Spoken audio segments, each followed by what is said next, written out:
First, I feel good. I don't want to get any more details, but I feel good. Second one, the intensity of physical. You said intensity and physicality. I think it's up a notch for sure. Both teams played a lot of games throughout the season, but I think the physicality has been on point for sure. Luka and Kyrie and the Mavericks have to find a way to get back into this series with the Boston Celtics. The keys to victory for Game 3 and what Kyrie says he has to do to help his brother, Luka Doncic, get back into the NBA Finals. This is Inside the Mavs.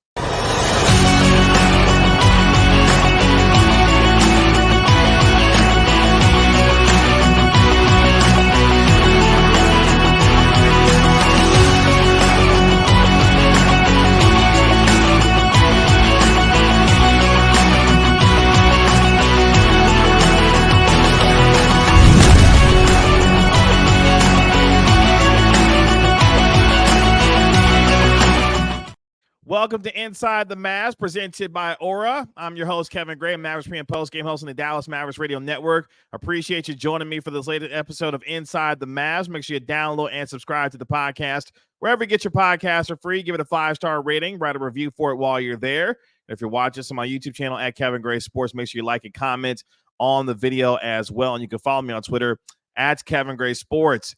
The Mavericks trying to find a way to get back into this NBA Finals, down 2-0 going into Game 3.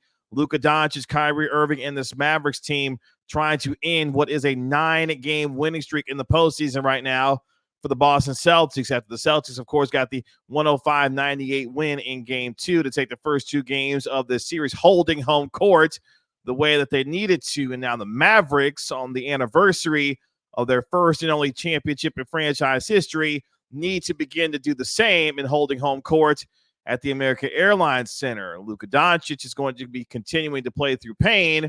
As we learned during media availability on Tuesday, Luka Doncic, who you heard at the beginning of our show, says that he feels good, and then we came to find out he's feeling good because he had a pain-killing injection given to him prior to Game 2 and is expected to get another one going into Game 3. A player already dealing with a myriad of injuries between the ankle and the knee and the quad, and also now the chest contusion, thoracic injury, whatever you want to call it.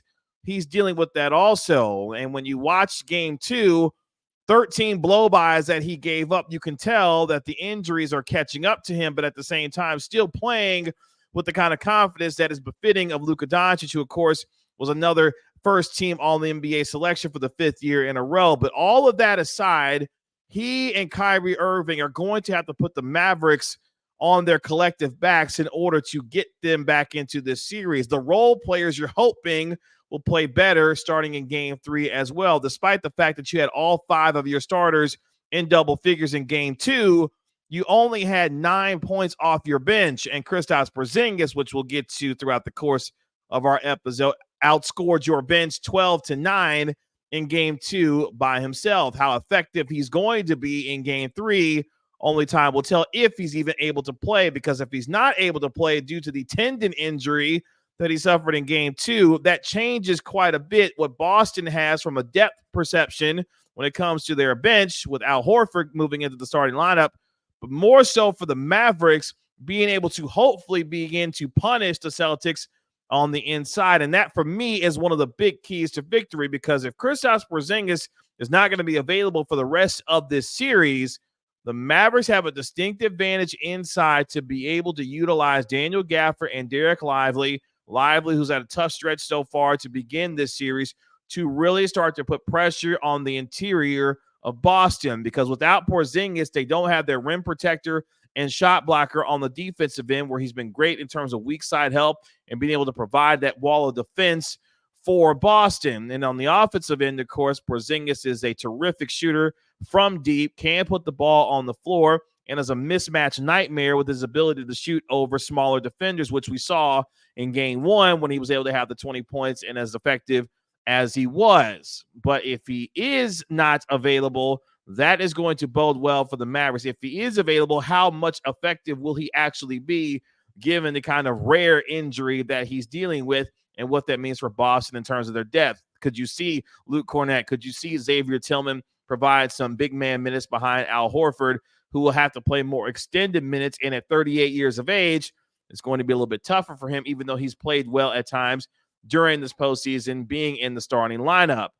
The Mavericks have to find a way to ensure that they're keeping themselves not only in this game, but being the aggressors from the outset. And that starts with Kyrie Irving. Kyrie Irving has struggled so far in the first 2 games of this NBA Finals, of course, playing in Boston, where he is now 0-12 in his last 12 games playing against Boston. It seems like they have his number, but now coming home to what will be a raucous American Airlines Center crowd in Dallas, who will show him all the love that he needs to have in order to hopefully come out and play aggressive on the offensive end, which you started to see some of which in game 2 in the first quarter and the first half, where he went 5 of 10 in the first half. Still not shooting the ball well from 3, but now coming home, playing with Luka Doncic, with these role players who you feel like will be more comfortable back at home, they will have an opportunity, and specifically Kyrie Irving, to be able to put his stamp on this game. In fact, I asked Kyrie Irving,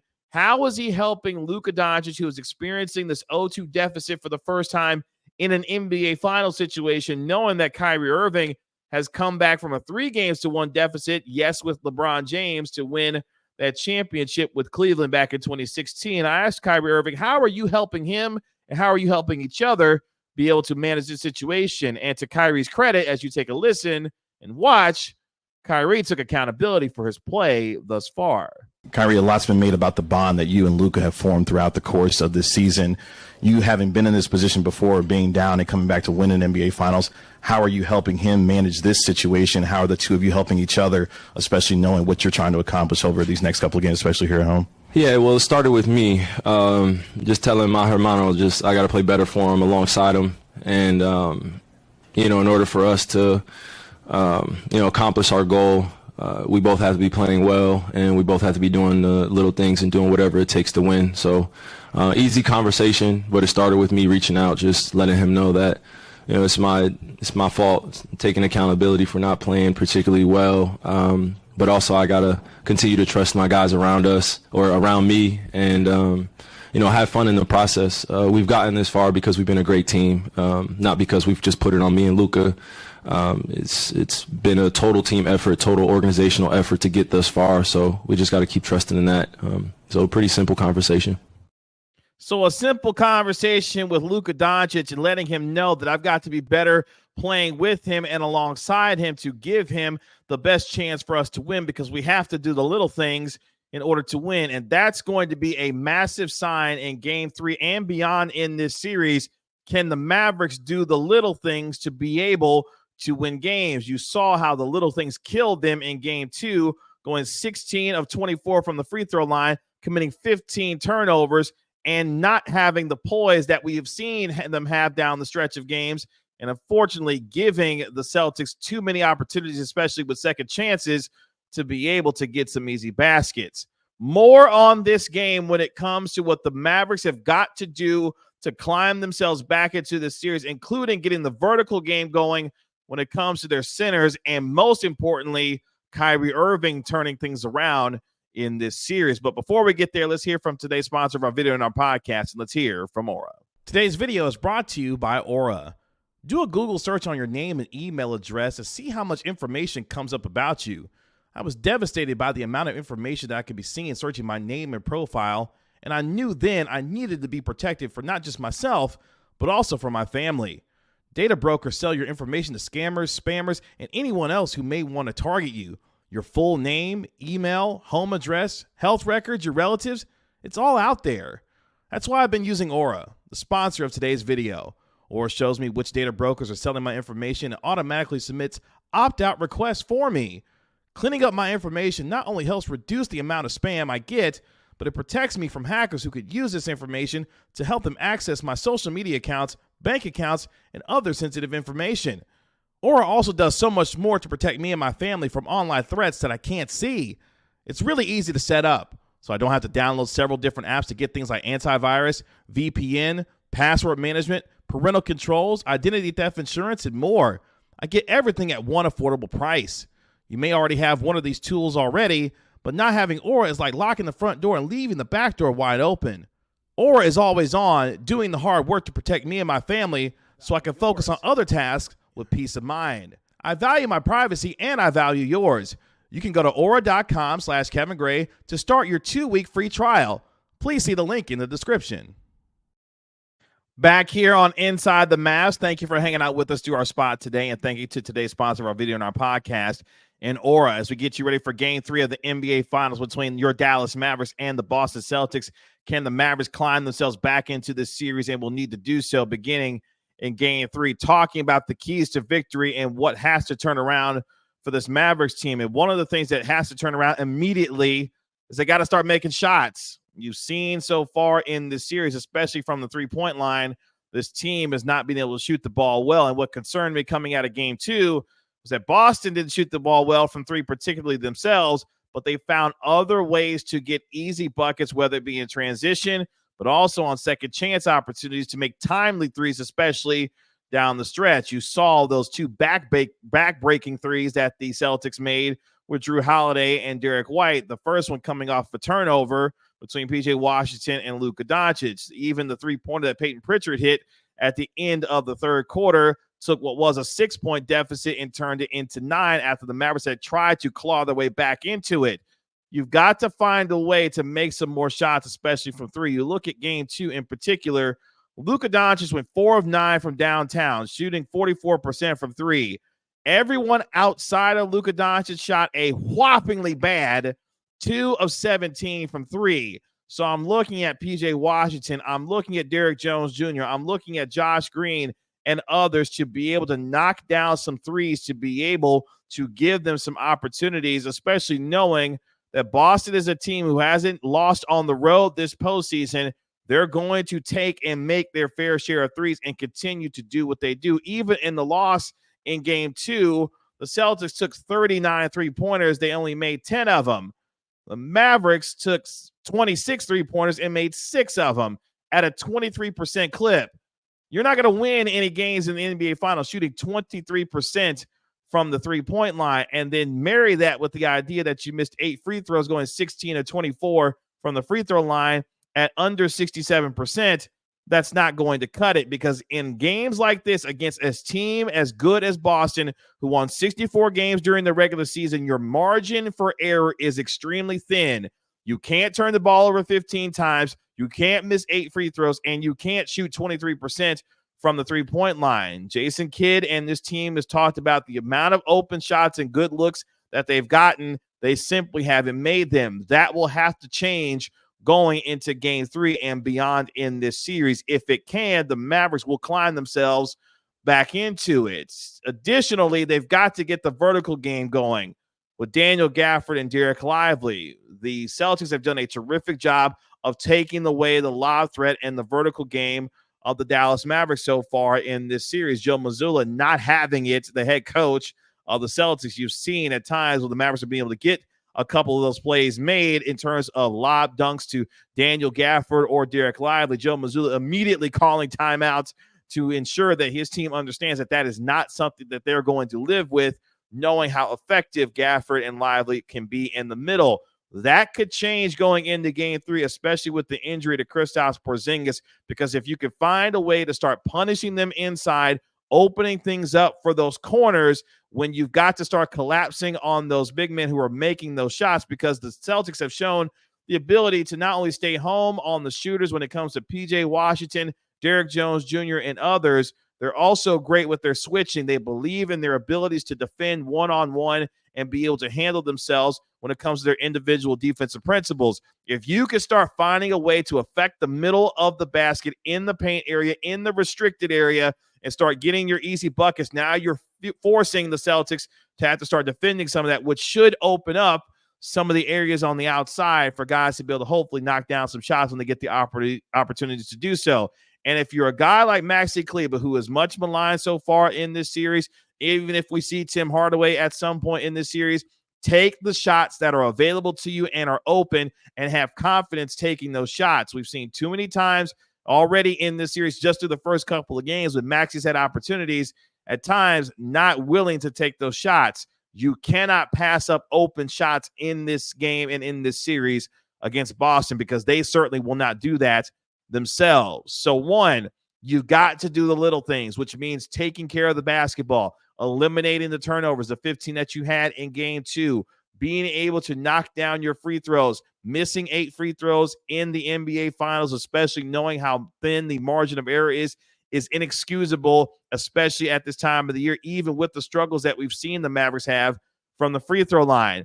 And then you've got to find a way to start making some shots and being able to be a little bit more consistent from the outside, because if you can, you start to shift the pressure over to the Celtics. And most importantly for me, when you start looking at this series, yes, Jayson Tatum has turned himself into a terrific facilitator. He had the 12 assists in game number 2, being a willing playmaker and passer and doing the little things to be able to win. It's about the sacrifice that the Boston Celtics have been making, not just throughout the regular season, but what they're doing in the postseason, putting aside egos to be able to do whatever is necessary to win.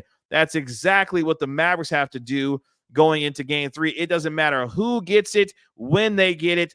Everyone has to collectively be on the same page to play together in a way that's cohesive and connected on both ends of the floor, because that's the way that Boston is playing right now. And when you look at Jayson Tatum, when you look at Jaylen Brown, and then, of course, what Jrue Holiday was able to do in game 2 with the 26 points and the 11 rebounds that they have a lot of different ways with the shooters that they have on the outside at times to put a small guy in the dunker spot, whether it be Derek White or Jrue Holiday, and they are able to finish at the rim as well. And the cutting and the IQ that we have seen from Boston has been at an extremely high level. So if you're the Mavericks on the defensive end, you've got to be able to win your one-on-one matchups in terms of your defending, but most importantly, you've got to stay tied together and connected with your communication in your rotations on the defensive end, because if you don't, Boston will make you pay with a variety of offensive players that they have and the creativity at which they get those players open, whether it be Tatum as a playmaker, Jaylen Brown being able to get downhill and make things happen, or Jrue Holiday being able to facilitate offense as well. He's been the personification of doing whatever it takes to be able to win a game. And Jrue Holiday right now, for a lot of folks, is the NBA Finals MVP through the first couple of games.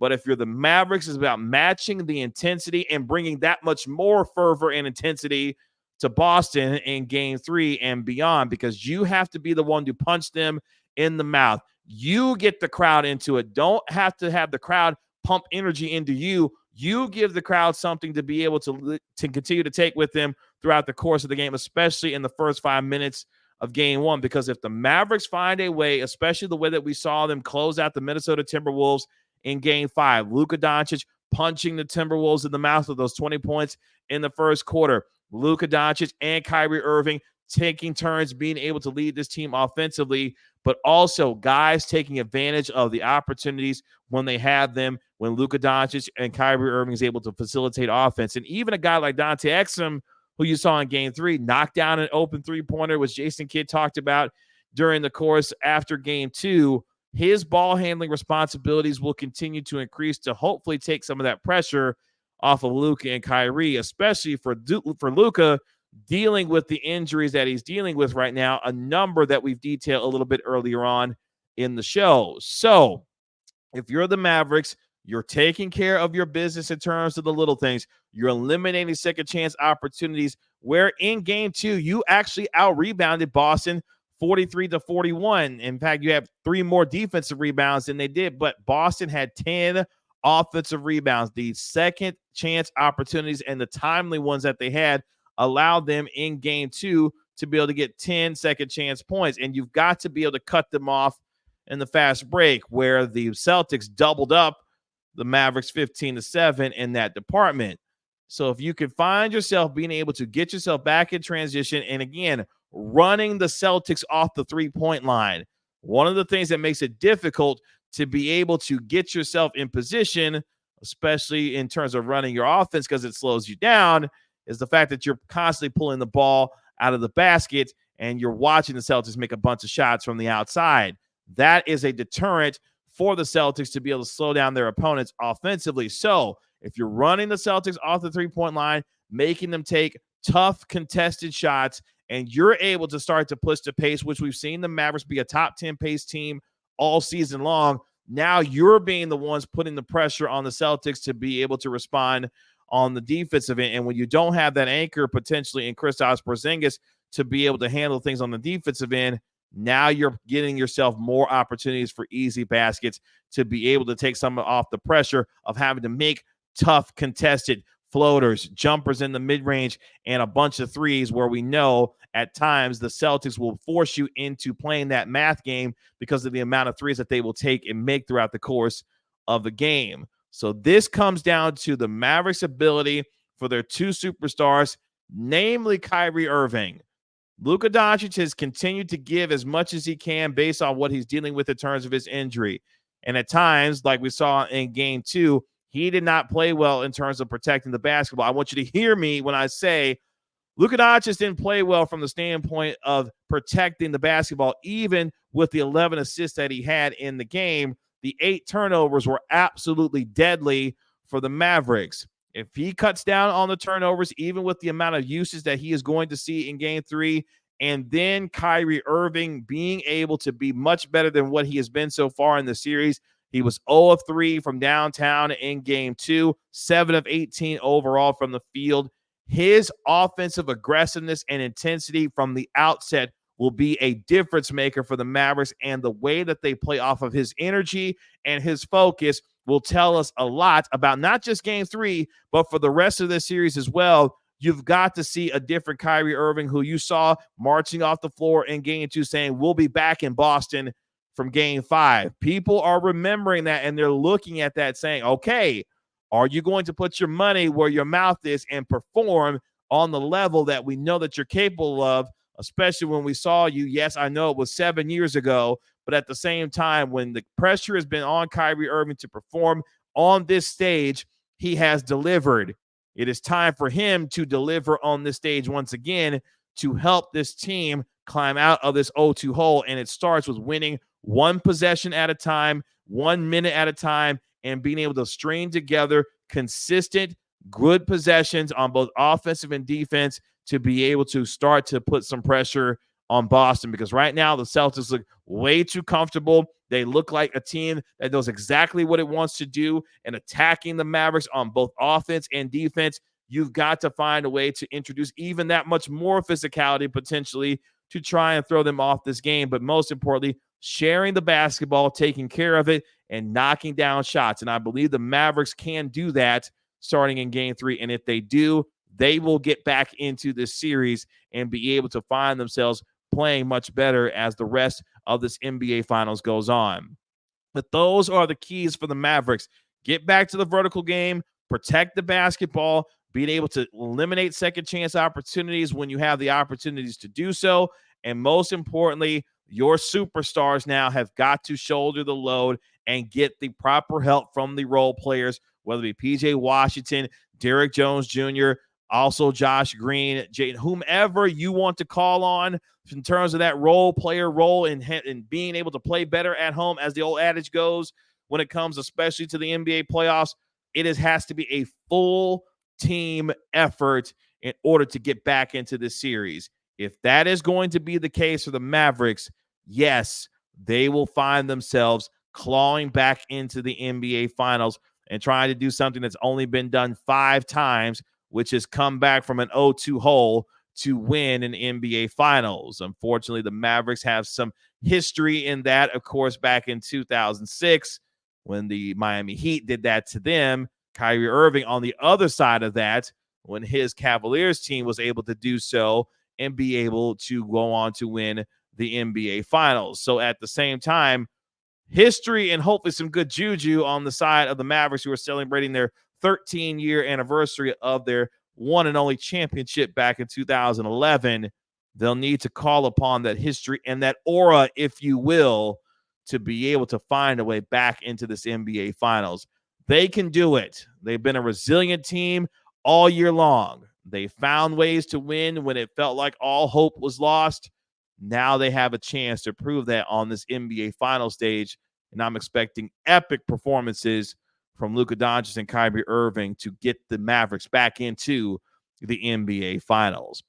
That'll do it for this episode of Inside the Mavs. Thank you again for joining me here on this latest episode. Make sure you download and subscribe to the podcast wherever you get your podcast for free. Give it a 5-star rating. Write a review for it while you're there. If you're watching this on my YouTube channel at Kevin Gray Sports, make sure you like and comment on the video. Let me know how you're feeling about this NBA Finals and that much more. This has been Inside the Mavs, presented by Aura.